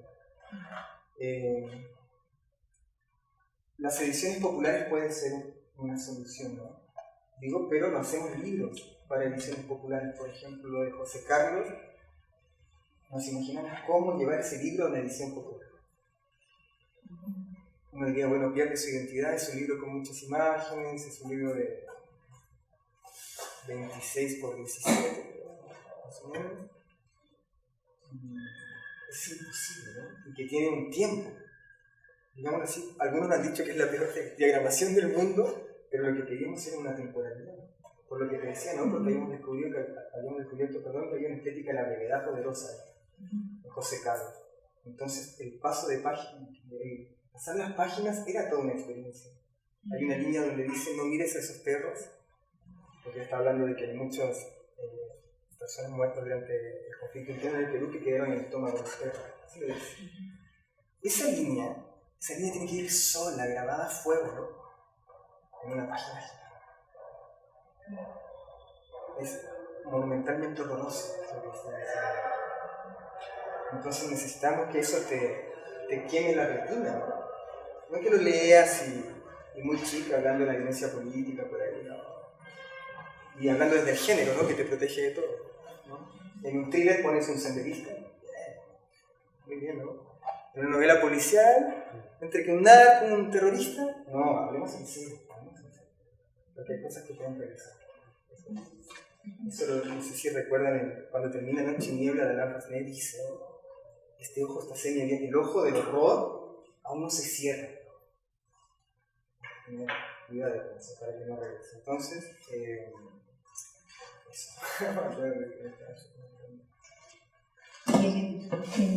pero eso es con el dinero. Si nos interesa la venta, hacemos esfuerzos tremendos, ¿no? Tenemos un espacio, una librería muy bonita que está en Calle Esperanza, con café y de hecho el espacio que hay para presentaciones es mucho más amplio que para poner libros. Entonces yo creo que entra un gerente así, de esos que ustedes han glosado, y se aterra, ¿no? Digo, bueno, ¿cómo haber más espacio que Libres, pero es un lugar importante, ¿no? Gabriela Olivo de Alba, que es la directora del Fondo de Cultura, ha organizado una serie de talleres, pero fantásticos. Ahí también hay una retroalimentación, sabemos lo que le interesa a la gente. Hemos descubierto que hay un deseo de escritura radical, todos quieren escribir, ¿no? Eso es importante, más que leer. De pronto habría que pensar un texto colectivo, ¿no? Cómo escribir entre todos, más que pensar cómo se debiera leer, ¿no? Se han hecho experiencias en ese sentido en Twitter, por ejemplo. Ajá. Se han hecho Twitter relatos muy simpáticos, muchísimo. Acabo de editar uno en 2010. Muy simpática experiencia, muy simpática. ¿Cómo lo crees, Carlos? Eso como un texto colaborativo. ¿Le ves ahí una posibilidad que alguien tuvo la idea de hacer un tweet relato en el que un grupo de tuiteros que se conocen entre sí, se conocían entre sí. En ese tiempo Twitter todavía no era la arena pública que es hoy, era una red social con características por explorar y que sonaba bien, funcionaba bien. Entonces un grupo de tuiteros, habrán sido 20 o 25, mexicanos todos. Alguien lanzó la idea de hacer un relato colectivo y el mecanismo metodológico era un poquito el del cadáver exquisito, ¿no? Esta idea de echar a andar una primera idea y sobre esa idea seguir. Yo no participé en la autoría, pero me ofrecí como editor para compilar todo el asunto y salió un cuento muy absurdo, muy surrealista, pero un esfuerzo colectivo de creación que era un primer intento interesante, ¿no? A partir de ahí se han ido construyendo distintas estrategias de divulgación. Ayer, por ejemplo, salió a distribución gratuita por internet a través de una pequeña editorial súper pequeña y súper independiente mexicana que se llama Editoras los Miércoles, así se llama, Editoras los Miércoles, que son dos chicas muy creativas y con intereses en el mundo editorial particulares, y ellas reunieron distintas manifestaciones estéticas, tanto gráficas como de video, como literarias, tanto poéticas como narrativas y ensayísticas, de distintas personalidades no muy famosas de la cultura en México, sobre el asunto de la solidaridad desatada entre los habitantes de Ciudad de México después de un sismo, que ya tenemos 2 experiencias en las que esto ha sucedido y ha demostrado con mucha claridad que ante la catástrofe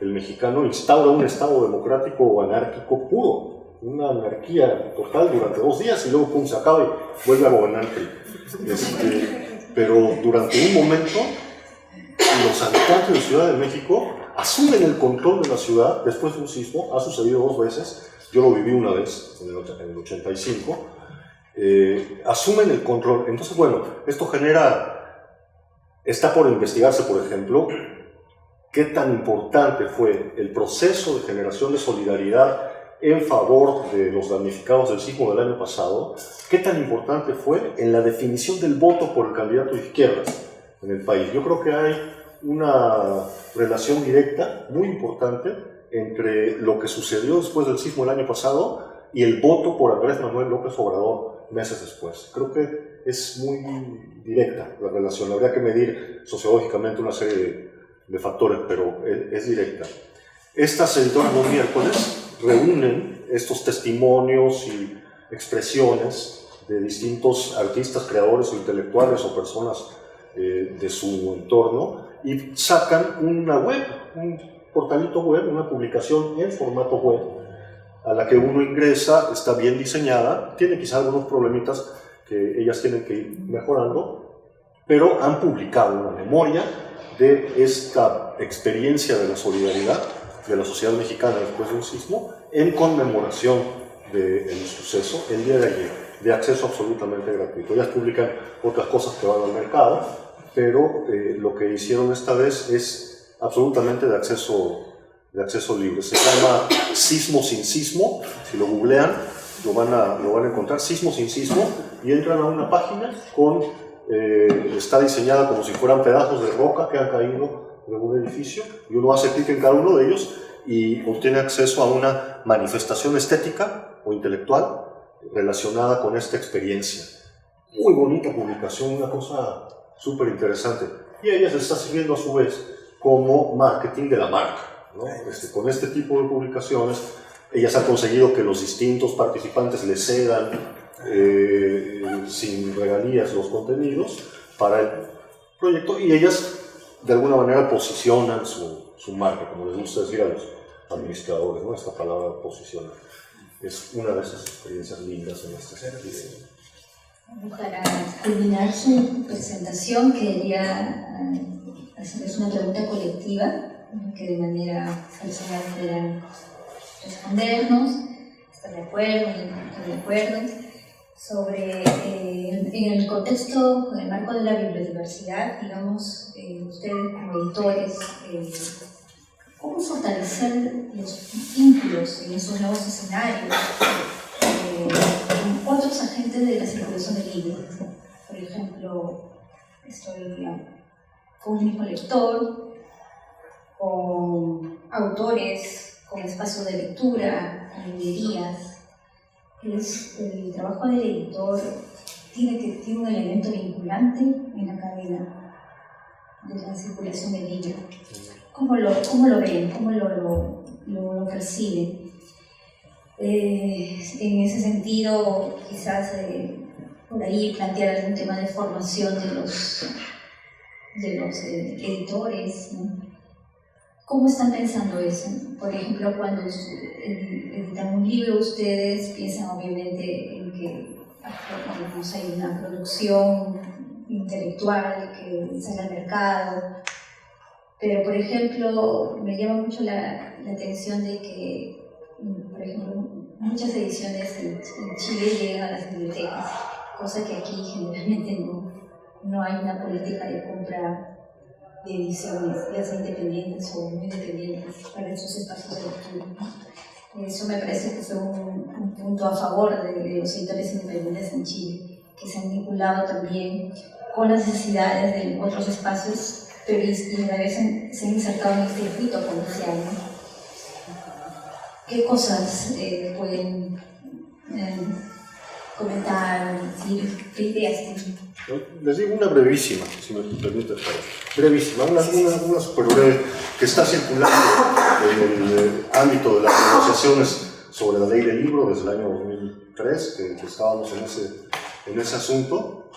La pregunta era, el editor pequeño, sea o no sea independiente, tira en promedio 1000 ejemplares de cada publicación, a veces menos. Cuando los tirajes van más arriba de 1000 ejemplares, ya estamos hablando de un editor industrial, cuando menos en el mercado peruano en general. Este tiraje de 1000 ejemplares de un libro X, cualquier libro del que estemos hablando, para un editor pequeño o independiente o independiente, este tiraje de 1000 ejemplares, el editor quisiera que se le agotara en 6 meses, de manera que a los 6 meses pudiera reimprimir otra vez 1000 ejemplares. Pero se le quedan, porque el mercado no absorbe 1000 ejemplares de los libros de los editores independientes, porque absorbe 10.000 de Planeta, y 10.000 de Océano, y 10.000 de CM, y 10.000 de Santillana. ¿Ya? El mercado absorbe cantidades industriales de ejemplares de literatura basura y deja de absorber esos 1000 ejemplares que con mucho cuidado y con mucho trabajo y con mucho esfuerzo sacó Peso Pluma de Hernández, qué sé yo, ¿no? Se le quedan esos 1000 ejemplares. Tenemos una ley que es paralela a la ley del libro, que es la ley del depósito legal. La ley del depósito legal dice que de cada publicación que se realiza en el Perú, el editor tiene que entregar a Biblioteca Nacional para la construcción del acervo, que no es poco decir, es el gran archivo del país. Ejemplares, 10 ejemplares, no me acuerdo cuántos son, que hay que entregar a la biblioteca para que estén en la Biblioteca Nacional para consulta y para que se quede registrado este esfuerzo de divulgación de la cultura. ¿Qué hubiera pasado? Decíamos cuando estábamos analizando la ley del libro, yo fui consultor de la ley del libro entre 2005 y 2007, de Promolibro. ¿Qué pasaría si el Estado fuera capaz de invertir con ayuda de la cooperación extranjera o sin ayuda de la cooperación extranjera parte del presupuesto que el Estado tiene para la inversión en cultura? Si el Estado fuera capaz de invertir el costo de la mitad del tiraje de cada libro, de cada editor independiente, de modo que la ley de depósito legal fuera, el editor independiente entrega la mitad de su tiraje a las bibliotecas del Perú. porque el Estado se las compra. Con ese mecanismo, el editor independiente financia su trabajo y puede volver a editar inmediatamente otra cosa. Y el Estado alimenta bibliotecas y crea bibliotecas y las genera. Y el mercado se relativiza. El imperio del dinerito se hace relativo, se hace más pequeño. El espacio donde competir, que finalmente lo gana el más fuerte, no el mejor, sino el más fuerte, se hace más pequeño, se relativiza y se crea un espacio de difusión y de divulgación del conocimiento ajeno a las determinantes del capital, a las determinantes del dinero, y que genera biodiversidad, bibliodiversidad, genera acceso directo y gratuito, porque las bibliotecas, sobre todo como esta, que puedes llegar y pedir un libro para consulta aquí solo con tu DNI, que es una biblioteca amigable. También la del Congreso lo es, por ejemplo. No lo es la Biblioteca Nacional. La Biblioteca Nacional no es amigable, es una biblioteca que te pide trámites y que tienes que hacer burocracia para acceder al conocimiento, sobre todo si eres investigador. Acá en la Casa de la Literatura tenemos una sala de investigadores libre para acá. Bueno, ese es un mecanismo de los muchos que se nos ocurren. Solo con eso termino. Recordemos, el lugar al que pertenece el conocimiento, el lugar al que pertenece el saber, la cultura, las ideas, se llama dominio público. Ahí pertenece todo al dominio público, porque es ahí donde se construye democracia, se construye ciudadanía, se construye sociedad, en el dominio público. Por eso, el lapso de vencimiento de la vigencia de derechos después de la muerte de un autor varía de país en país, porque cada país decide cuánto tiempo va a demorar en ser devuelto al dominio público la obra específica de determinado autor. Los campeones de este crimen son México y España.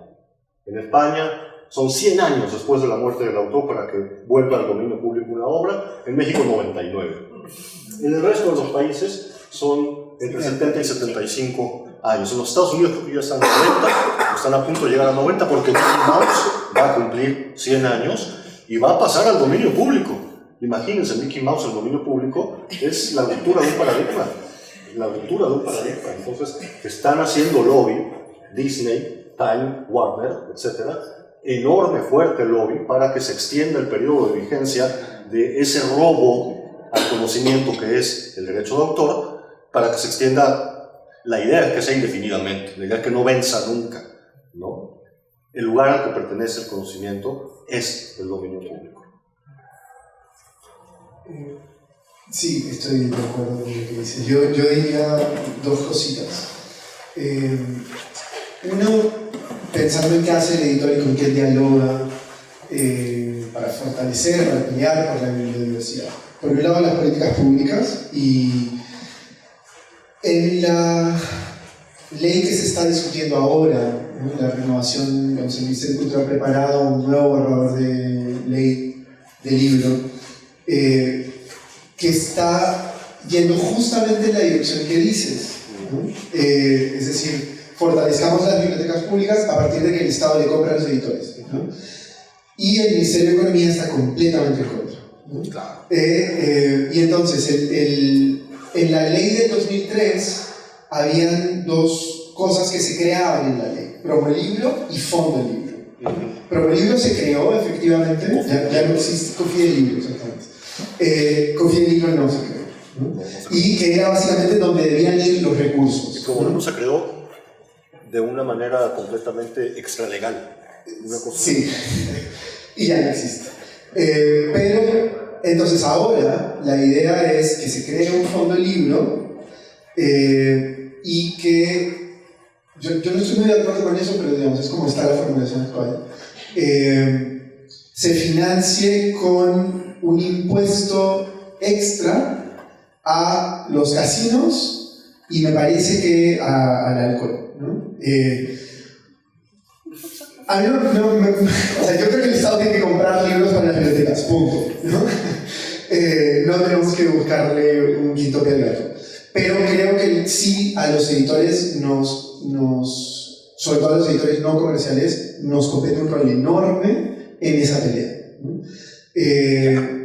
Y que no lo estamos cumpliendo porque básicamente quien dirige la pelea, que es la Cámara Peruana del Libro, que es básicamente quien concentra a los editores comerciales y a los importadores y a los distribuidores, lucha por la extensión tributaria, ¿no? Básicamente, ¿no? Que fortalece la industria, no al lector, no llega al lector. Entonces creo que por ahí hay que pelear un montón hacia arriba por las políticas públicas. Y luego, desde el circuito de los libros, yo creo que hay dos patas que cojean enormemente en el Perú. Tenemos una mesa muy mala, pero a la que le falta una pata y a la que otra cojea. La que cojea son las librerías, ¿no? No solamente no hay, sino que no hay nadie a quien realmente le importe que haya, ¿no? O sea, nadie está defendiendo la existencia de librerías, y deberíamos, ¿no? Deberíamos luchar por tener librerías en cada barrio del país, ¿no? O sea, mi mamá creció en Abancay y mi papá creció en Moquegua. Cuando ambos eran chicos, había librerías en Abancay y en Moquegua, ¿no? Ahora no hay, o sea, debería haber muchas más, ¿no? Y la otra son las bibliotecas, ¿no? Por supuesto, que es la otra cosa, digamos, la pata que no existe en la mesa, ¿no? Aquí. Y tenemos, yo creo que los editores, que defender esos dos espacios, pelear los editores por... Además hay que pensar que el editor comercial nace físicamente al lado de la librería, en la librería. O sea, la imprenta se convierte, ¿no? El impresor se convierte en librero, el librero se convierte en editor. Entonces no podemos olvidarnos de ese vínculo, ¿no? Y hay que recuperarlo.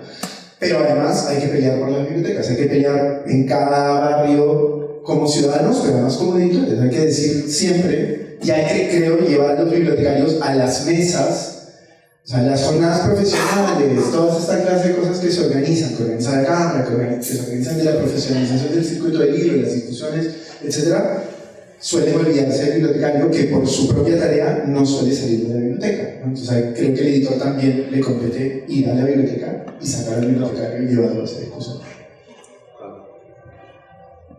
Bueno, yo estoy de acuerdo con todo lo que han dicho, ¿no? Lo han dicho mucho mejor que lo que podría decir yo. Me acordé un poco de lo que decía Jairo, hay una experiencia muy linda, ¿no? Hay una editorial que se llama La Felguera. ¿Cómo? La Felguera, y que tiene un editor brillante que se llama Servando Roche, es una editorial española. Y La Felguera en un comienzo era una ocupa. Y era un centro social anarquista, donde se reunían a discutir los muchachos, claramente muy perseguidos. Luego empezaron a construir un archivo, y aquí le damos saludo a la casa, ¿no? Que creo que es lo más importante que yo he visto que sucede en el Perú en los últimos 3 años, ¿no? Los admiro mucho. Bueno, estos chicos anarquistas empezaron a construir un archivo antidogmático del anarquismo, y descubrieron estos archivos, ¿no? Que hay una relación fuerte entre anarquismo y espiritismo. Anarquistas que jugaban a la Ouija, una cosa maravillosa, ¿no? Y Servando se dio cuenta de que había una historia contrailustrada de la modernidad occidental, pero en los archivos, ¿cómo decirlo? ¿No? Los archivos ultra marginales del anarquismo, ¿no? Había un margen en el margen, cosa maravillosa, ¿no? Y empezó a elaborar, esos archivos los empezó a transformar en libros. Y ahora tiene su editorial, una editorial muy importante, ¿no? Porque ha dado acceso a documentación tal que nos permite pensar de otro modo, por ejemplo, los movimientos autonomistas, los movimientos de emancipación social. Y esa casa ocupa ahora es una gran editorial, ¿no? Y tienes un editor que trabaja con muy pocos autores y trabaja con mucho texto de la cultura. A mí me ha servido mucho, yo casi que me he formado solo con libros, ¿no? Yo sí le reconozco un valor yo no estudié edición, no tengo idea, lo digo como les enseñan a los editores. Pero sí tuve un par de buenos maestros y muchos libros y apasionarse por lo que hace el otro, ¿no? Entonces, bueno, Servando Rocha es uno de estos tipos brillantes. Y yo veo ahí, y se los comento, digo, a propósito de qué otra gestión se podría hacer, ¿no? ¿Qué otra gestión podríamos defender? Es que cuando el mercado ha ocupado a todos los autores, a mí novelas me llegan, soy franco, 2 al año. A veces digo en buena hora, en mala hora, en fin. Por suerte está el trabajo de la reedición, que hay que ser muy fino, porque si metes mal la pata ahí está todo, pero está el texto de la cultura. Y he llegado a pensar, por ejemplo, que una póliza de seguro es culturalmente más eficaz que cualquier estilística del otro. ¿Cómo lo haces hablar? Por eso el archivo es tan crucial, ¿no? Porque por derecho se consigue colectivamente, o sea, primero sacas una voz que está en sordina, en silencio, la haces hablar, pero para que la hagas hablar tienes que relacionarla con otro documento. Y ahí descubres cosas, ¿no? Por ejemplo, en el incendio de las Malvinas. ¿Qué pasó? La sociedad civil tiene culpables, el aparato judicial tiene culpables, el Estado tiene culpables y tenemos una construcción cívica tan grande, una racionalidad cívica tan grande que no va a ocurrir nada. Y una memoria corta, ¿no? Entonces mejor gritamos igual en el mundial, ¿no? Por eso hicimos un libro del mundial. Porque hay cosas que laten y que no se hacer. Entonces nos perdonamos así no haber hecho el libro sobre el mundial. Saber si ese contenedor donde murieron calcinados estos dos cuerpos, ¿no? ¿Cómo pasó, no? ¿Cómo entró a la ciudad? Nadie lo vio. ¿Cómo no vemos eso? Tú hablabas de una extrema visualidad, ¿cierto? De una cultura, digamos, de una hegemonía de la visual, y una cosa entre lo escópico, lo estatal y el mercado, que es, ya no hay más experiencia que eso, ¿no? Así todo hay cosas que aún no vemos. Luego saber que ese contenedor no pasó nunca por el puerto, entonces además es hermoso. El crimen de Estado estéticamente es brillante, por eso yo no es que me enreño con ello, ¿no? Sino que los admiro para poder entender el mecanismo. Ese contenedor no entró nunca, no pasó nunca por lo que he podido investigar, no pasó nunca por el puerto del Callao. Y entró como módulos. Y tengo la sospecha que la introducción del módulo es la introducción del inmobiliario. Esa figura de introducción. Y de pronto tenemos inmobiliaria, y todo eso a partir, por ejemplo, de la inexistencia de una póliza de seguro de embarque. Ahí no necesitas autor. Podrías casi construir un libro donde vayas articulando finamente cada documento. Entonces creo que también habría que defender el documento silencioso, ¿no? Y en esa medida es como celebrarlos a ustedes porque es una manera de solicitar el archivo, lo necesitamos ya. Lo necesitamos ya, es muy urgente que tengamos un archivo. Porque cuando nos faltan los autores, que en buena hora que existan, ¿no? Vamos a tener la cultura ahí. Y ahí tú puedes ir organizando cosas.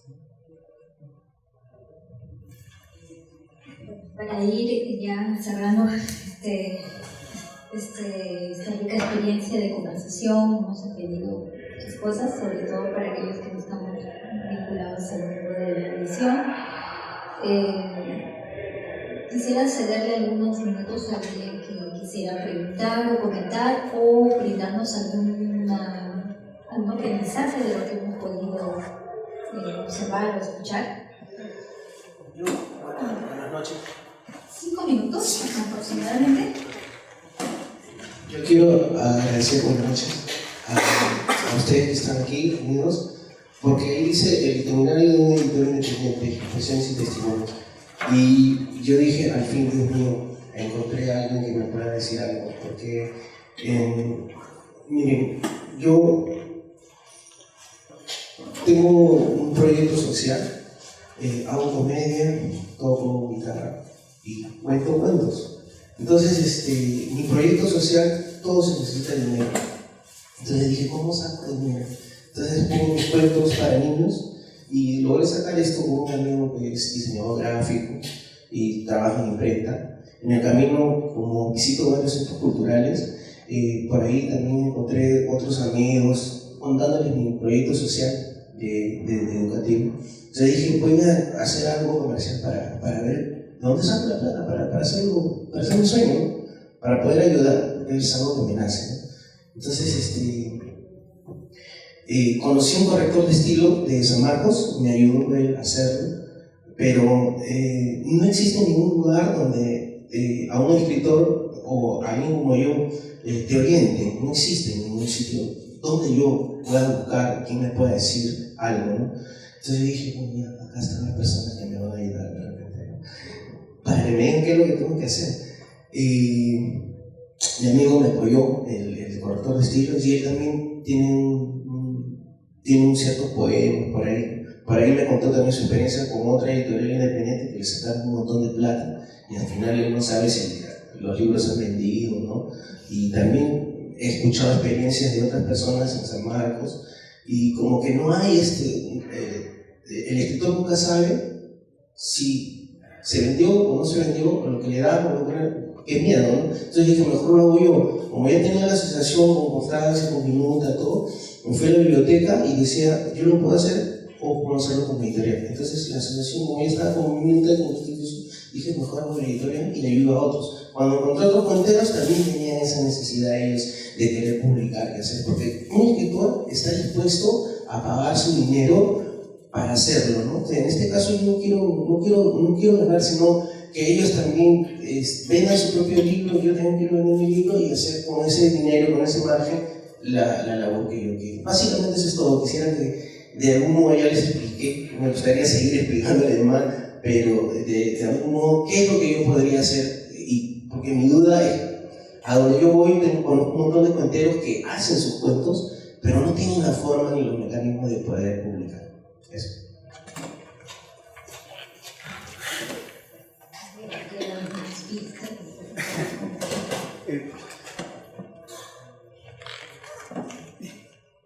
A ver, yo voy a decirte un par de cosas. Una, que parte de lo que para mí es una ética del editor, que en el Perú no está formalizada, legalizada. En Argentina, por ejemplo, después de una lucha de muchos años, se consiguió meter en la ley, en la legislación argentina, que editor es alguien que invierte capital en la publicación de un libro. Con lo cual, si un autor paga porque se le publique, eso no es... O sea, el editor es el autor. O sea, si tú le pagas a, no sé, la editorial Perico de los Palotes y sale con el sello Perico de los Palotes, pero es tu plata, tú eres el editor, no Perico de los Palotes. Entonces, aquí hay una cantidad enorme de editores que le cobran a sus autores. Esos no son editores. Eso es una falta de ética profundísima.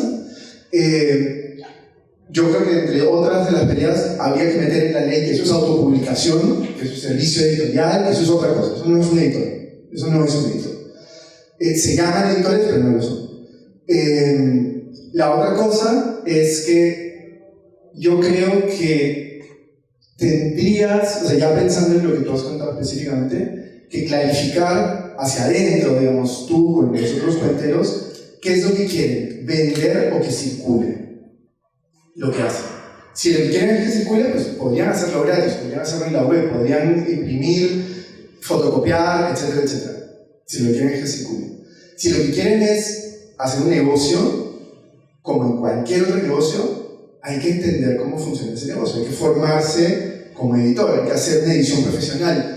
Editar un libro no es corregirlo y diagramarlo. Pensar que porque puedes bajar un software de edición y puedes ir a una imprenta o hacer impresión digital y ya tienes un libro, es como pensar, o sea, y eso te convierte en editor, es como pensar que porque tienes un microondas y sacas algo de la congeladora y lo metes ahí, eres un cocinero. No. En ambos casos, la tecnología nos ha llevado a maneras de hacer la parte técnica muy fácil, pero la parte técnica no es ni lo que te hace un editor ni lo que te hace un cocinero. Entonces, si la idea es hacer un negocio, como cualquier otro negocio, cualquier otra empresa, hay que formarse. Eso es lo que yo diría. Creo que confundimos esos dos espacios, ¿no? Yo quiero que conozcan mi trabajo con yo quiero ganar dinero. Y ya lo último, chiquito, es si se quiere hacer negocio con libros, en general es un muy buen negocio. Sí. La experiencia que yo tengo me ha llevado siempre a tener en la cabeza que yo debería de fundar una editorial. Yo debería ser un editor dueño de una casa. Nunca me he atrevido porque mi expertise administrativo y comercial es cero, ¿no? A mí me ponen con el asunto de la distribución y me pierdo. Lo mío es el texto, es la parte que está antes del mercado. Por eso me siento también en la edición no comercial, ¿no? Toda esa parte comercial tú la puedes conocer si, por ejemplo, has estudiado o te asocias con un administrador profesional, preparado, un profesionista que estudió esa ciencia en particular. No tenemos en el Perú, por desgracia, todavía academia para formar editores, ni libreros, que también es necesario formar libreros, porque una librería, en el sentido humanista de la palabra, no es Crisol. Crisol no es una librería, es un supermercado de grandes proveedores de libros y de otras cosas que no son libros. Pero librería, más bien la del fondo, el virrey. Esos son modelos de librería en donde el que atiende la librería te puede ayudar a encontrar el libro que buscas. Es un viejo oficio más que una profesión.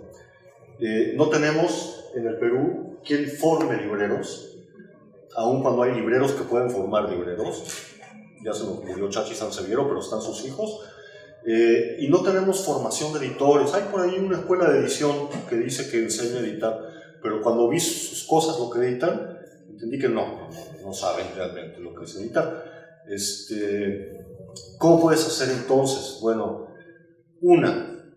tus materiales los reúnes como manuscritos, se los llevas al editor y que el editor juzgue en términos del valor del contenido para sus políticas de contenido, el valor pedagógico, si es una cosa infantil siempre se evalúa la cuestión educativa y demás, y el valor comercial. El editor lo que va a decir es, va a leer y dice, esto tiene potencial comercial, es el primer clic que le cae para contratarte. Entonces, llévaselo a editores más grandes. Si algún editor al que le lleves el material te pide que aportes financieramente para sacarlo adelante, evalúa bien al editor, mira cómo distribuye. Si distribuye bien, a lo mejor te conviene coeditar, porque lo que estarías haciendo es coeditar, ¿no? Cuando tú metes dinero, estás coeditando. Entonces evalúa al editor que te pide plata para sacar tu publicación, evalúa su distribución. Si está en las librerías, si rota títulos o siempre vende los mismos, evalúa. Si no está en las librerías, ni te metas con él. La otra, los docentes sobre todo, la gente de educación, del ámbito de educación, está confiando cada vez más y aprendiendo cada vez más a manejar el contenido de Internet. El contenido de Internet es problemático porque es muy disperso, en gran proporción muy superficial, no es profundo. Decía un canadiense que era especialista en estas cosas, Don Stein, decía, Internet es un océano, sí, así de profundo, ¿no? Camina sobre chapoteas. Hay lo que tú necesitas para formar, por ejemplo, para cumplir con la currícula de personal social de segundo o secundaria, según la dictamina la educación básica regular del Perú, está en Internet. Todo lo que necesitas está en Internet. Los docentes están aprendiendo a hacerse una ruta de navegación para completar esos contenidos y ya no tener que comprar el libro de texto de SM o el libro de texto de Santillano o el libro de texto de Bruño o X, ¿no? Están aprendiendo a hacer eso los docentes. Entonces, evalúa también la posibilidad de colgar tu información en Internet, de hacerte una web y buscar formas de monetización alternativas, ¿no? Ya sea venta de publicidad en Internet, que es algo muy socorrido si tiene cierto éxito, o sponsors, ¿no? Patrocinadores, qué sé yo. Buscar alternativas. Esta idea que es muy romántica, muy decimonónica, quizás del siglo XX, del autor esforzado y sufrido que escribe y luego va con el manuscrito, con el editor, y el editor lo evalúa y lo forma y lo publica y hace de él una persona famosa y gana mucho dinero, es un mito. Es realmente un mito. Estadísticas no muy recientes, pero yo creo que no han cambiado mucho, elaboradas por Justus Miers, que es el director del Departamento de Arte y Economía de la Universidad de Utrecht, en Holanda, que tiene un programa muy interesante sobre copyright, sobre derecho de autor desde la perspectiva de abolir el derecho de autor, de que no existe el derecho de autor. Las estadísticas que ellos manejaban hace 10 años son que un 10% de los autores que publican libros en el mundo se llevan el 90% de la que las editoriales pagan por regalías. 10% de autores se llevan el 90% de las regalías y el 90% de los autores restantes se reparten el 10% de las regalías. Es decir, el 90% de los escritores del planeta no viven de escribir, viven de otra cosa. El 10% solamente de los escritores del planeta viven de escribir. Entonces, busquemos alternativas, busquemos caminos. Yo escribo, yo soy escritor. Me gusta más escribir que editar, por ejemplo. Tengo un blog, escribo para otro blog, he publicado por ahí un librito y estoy autopublicando mis cosas porque vivo de otra cosa. Mi economía está resuelta a través de la docencia, de mi trabajo en el Centro Cultural de la Escuela de Bellas Artes, de los servicios que le brindo editoriales a la UPC y a la Universidad de Lima, qué sé yo. Ahí resuelvo mi economía. Entonces, no necesito que mis libros generen regalías para yo poder vivir. Y entonces puedo publicarlos libres. Mis libros nacen con Creative Commons total, ¿no? Abiertos. Incluso libres para plagiar, ¿no? No exijo reconocimiento de autor ni nada parecido. Busquemos alternativas, ¿no? No podría aportar nada. Creo que ya hemos terminado. Muchas gracias por su tiempo a los tres editores, a los presentes también. Algunos de ustedes han tenido una experiencia como autores, editores, que están aquí, con algunos proyectos de edición. Algunos son estudiantes de edición, algo así. Bueno, quería un poco explorar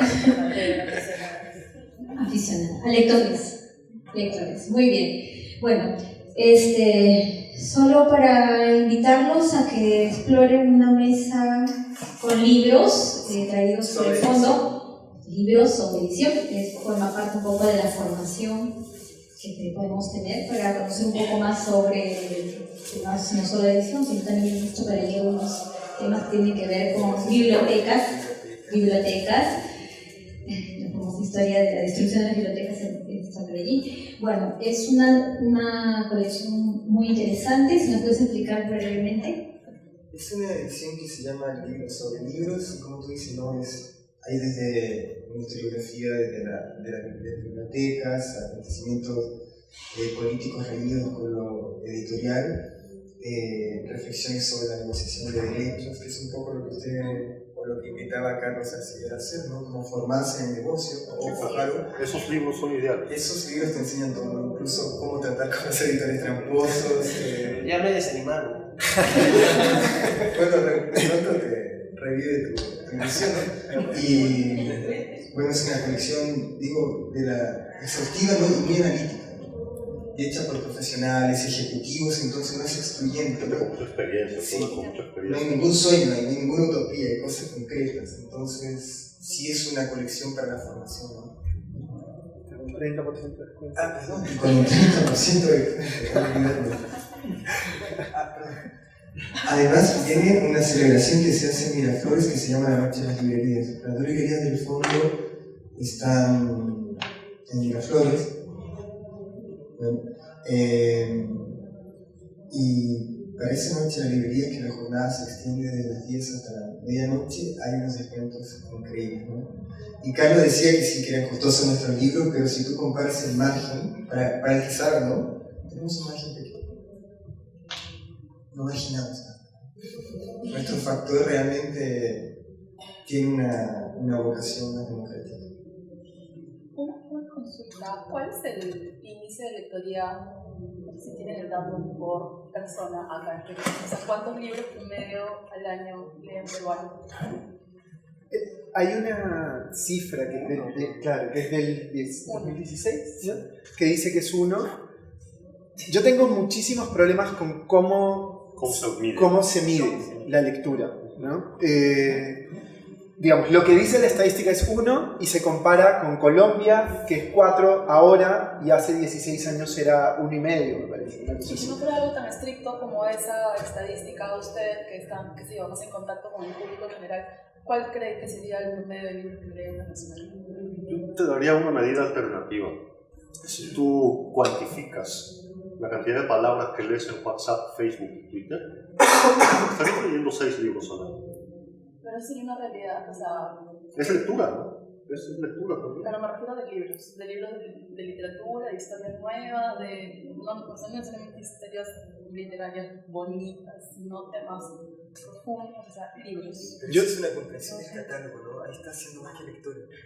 Por ejemplo, quizás eso sirva al señor también, ¿no? Entender una editorial es entender qué está publicando, en qué momento, asociar sus colecciones. Eso es otro índice, ¿no? O sea, me refiero a cualquier tema. Sería pero, como un consumidor pero que sea, extremadamente lúcido. o sea, pero que me refiero a través de un formato libro, ya sea ebook o Sí. libro físico, pero libro. Es que yo creo que es súper tramposa la pregunta. Porque, por ejemplo, ¿qué pasa con quien lee historietas o revistas? ¿Cuenta eso? Sí. No, ya, pero, o sea, cuenta para ti, pero para otro no, ¿no? Entonces, ¿y quien lee los cuadernos, quien estudia los cuadernos de música? O sea, ¿qué es lo que quieres con esa pregunta? ¿No? ¿Cuál es el resultado que agarra? ¿No? Porque uno puede leer un montón de libros, no sé, libros de marketing, por ejemplo, que son básicamente libros de consulta, ¿no? O cierto tipo de cosas que tú puedes decir, este año yo 40 de estos libros los he abierto y los he cerrado y he sacado información de ahí.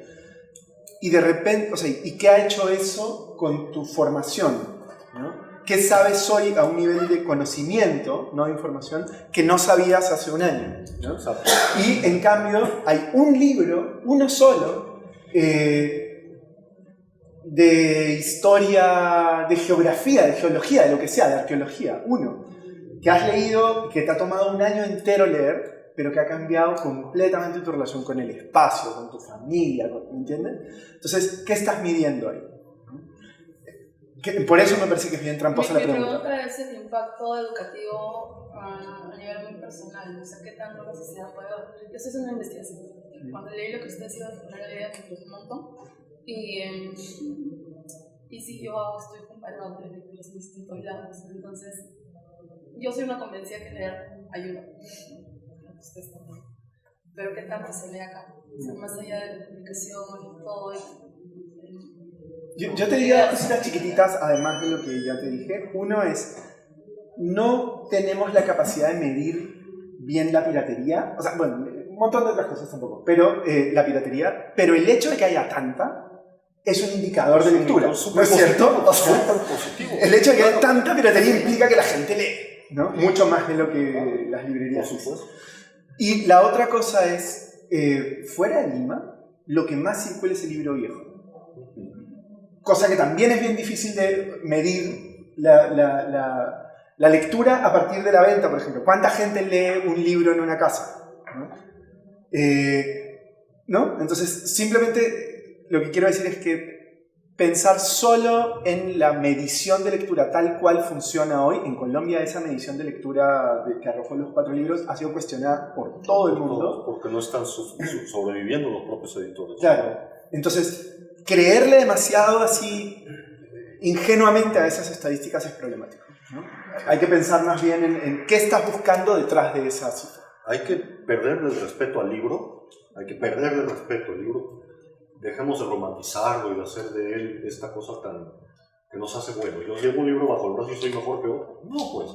Y hay que empezar a reevaluar la exposición a otros medios de conocimiento y de información a la que accedemos todos los días. Hay que empezar a evaluar y reevaluar todo esto. Tanto el acceso a televisión abierta o de cable, como a las nuevas formas de acercamiento a la televisión, los streaming, es decir, la experiencia de películas y series a la que estamos sometidos ahora es distinta a aquella que tuvimos cuando dependíamos del cable y de lo que el cable programara. Ahora programamos, curamos nuestra experiencia televisiva, si tenemos Netflix, ¿no? Somos editores de nuestra experiencia televisiva. Valoremos aquello que las redes sociales nos permiten transmitir y conocer como lectura, porque es lectura. Claro, hay entornos en la red social X, nosotros como somos gente de cultura, estamos siempre rodeados en Facebook y en las redes sociales de más gente de cultura, y toda la gente de cultura tiene mucha cultura que compartir, ¿no? Entonces, la presentación de un libro, la película, el artículo de un diario, de una revista, qué sé yo, entre nosotros que somos gente que lee, pues eso, pero ¿qué sucede en el Facebook de un estudiante de secundaria sin hábito de lectura, en un entorno sin hábito de lectura? ¿Qué información se están transmitiendo? Son cosas que tenemos que empezar a investigar y ver si están supliendo las necesidades que nosotros le atribuimos al libro como único satisfactor, ¿no? A lo mejor hay alguien más satisfaciendo la necesidad de lectura, no es un editor. Una última pequeñita pregunta. Yo, como escritor, ¿qué editoriales podría tocar? Usted dice que hay que buscar editoriales honestas. ¿Qué lugares podría yo? Y también para decirle a mis compañeros, ¿podrían dar una lista de nombres, lugares donde claro, porque no existe. Yo te diría, hay una web, digamos, para hacer una cosa muy simple, hay una web que es una tienda de libros en realidad, que se llama librosperuanos.com, y tiene una lista de editoriales, o sea, una lista alfabética, de probablemente 150, ¿no? Editoriales peruanas, de todo tipo. Hay editoriales grandes, chiquitas, medianas, buenas, malas, etc. Pero yo diría, empieza por ahí y camina unas cuantas librerías y el libro del tipo de libros que a ti te gusta hacer, o sea, habrá alguno por ahí, míralo y fíjate qué editorial es esta, ¿no? O sea, primero yo diría las dos cosas, ¿no? La web y anda a las librerías físicas, mira y encuentra los libros que te gusten, fíjate cuál es el editor y mándale un email, o llámale. Porque los datos están ahí. Yo te preguntaría, ¿qué tan lector eres tú? ¿Cuál es tu experiencia con la bibliodiversidad? ¿Hasta cuántos libros conoces? ¿De cuántos tipos? ¿De qué editoriales? ¿De qué países? No, yo, los libros que he leído, nunca me he fijado en las editoriales, porque antes de empezar a hacer lo mío, el relato, no tenía la idea de que tenía que buscar una editorial. Bueno, conozco por nombres, ¿no? Alfaguara, ¿no?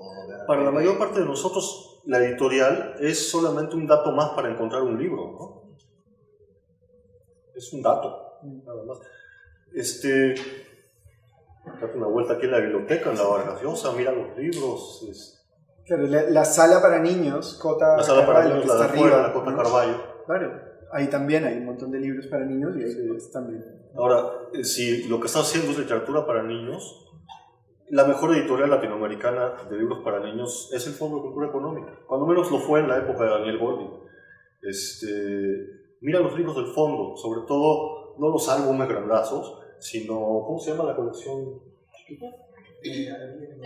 A la orilla del viento, la colección A la orilla del viento, del Fondo de Cultura Económica, que son accesibles, económicos, estupendos, sobre todo aquellos publicados entre 1990 y 2005. Esa etapa es, o sea, esa es una la construcción de un catálogo como ninguno.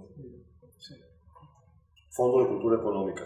ECARE de Venezuela, la editorial ECARE con K.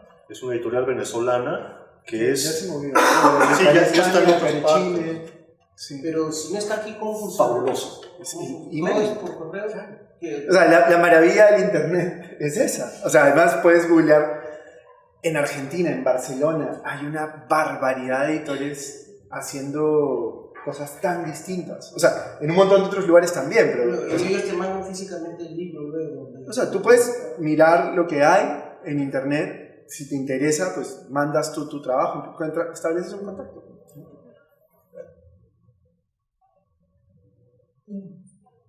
Entonces, no hay más preguntas, vamos a cerrar y damos un aplauso a nuestros invitados.